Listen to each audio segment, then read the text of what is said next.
Alors l'Éternel, Dieu, forma l'homme de la poussière de la terre. Il fit pénétrer dans ses narines un souffle de vie, et l'homme devint une âme vivante. Genèse 2:7.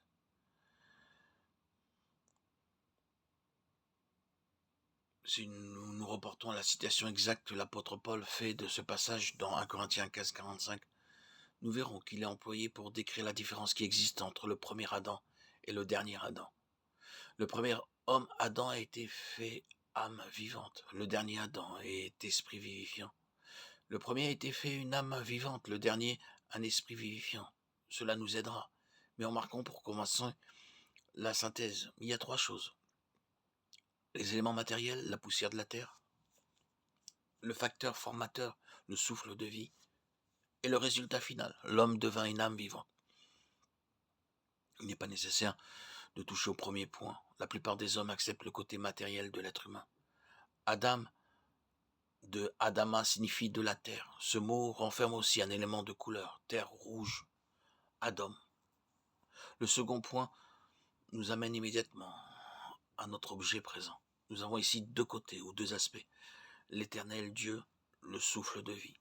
Celui qui agit et les moyens qu'il emploie. Il ne faut pas confondre création et émanation. Lorsque la partie animale de l'homme est en vue, il ne nous est rien dit qui supporterait l'idée qu'il y aurait une unité de nature entre ce qui a été créé et le Créateur.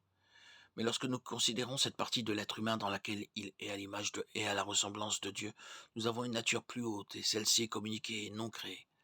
La méthode est différente. L'esprit de l'homme n'est pas un acte de création.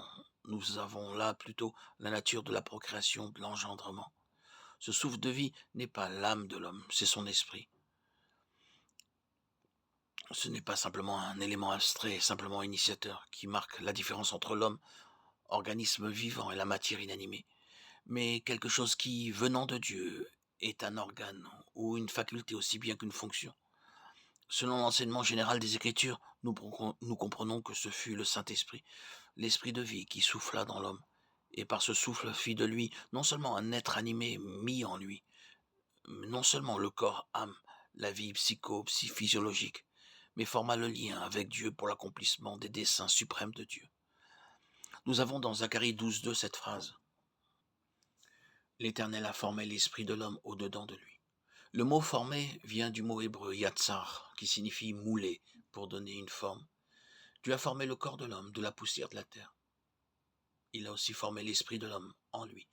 Il faut qu'un lui ait existé là tout d'abord. Il faut nous rappeler ici les mots de Hébreux 12:9, le Père de nos esprits. C'est ici que nous sommes les enfants de Dieu. Il faut nous souvenir que le pneuma ou esprit a le pouvoir d'une entité définie et indépendante. Considérons les exemples suivants. Jésus ayant connu en son esprit, Marc 2:8. Jésus soupirant en son esprit, Marc 8:12. Mon esprit se réjouit en Dieu, Luc 1:47.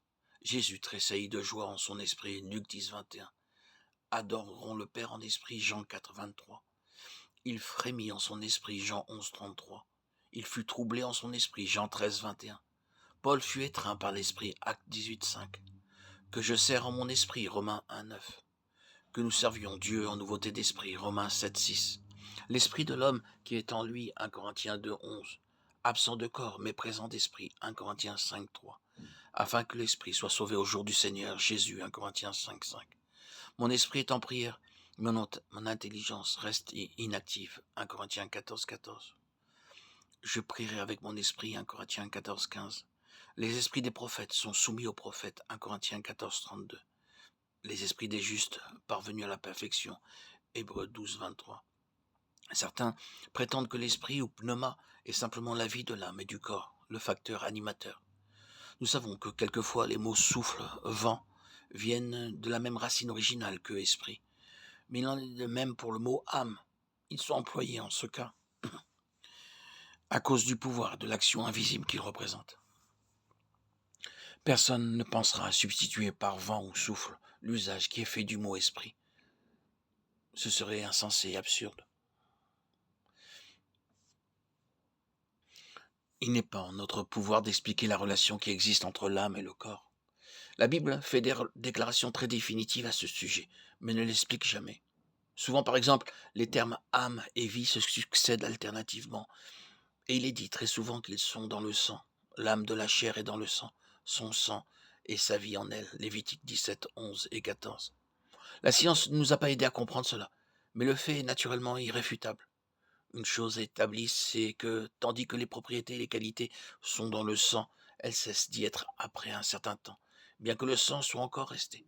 Mais lorsque nous touchons à la question de l'âme et de l'esprit, nous trouvons non seulement deux mots entièrement différents qui sont employés, mais il est reconnu qu'ils peuvent être séparés sans que l'un ou l'autre périsse, et que chacun d'eux a sa propre responsabilité, ses propres facultés et sa destinée particulière.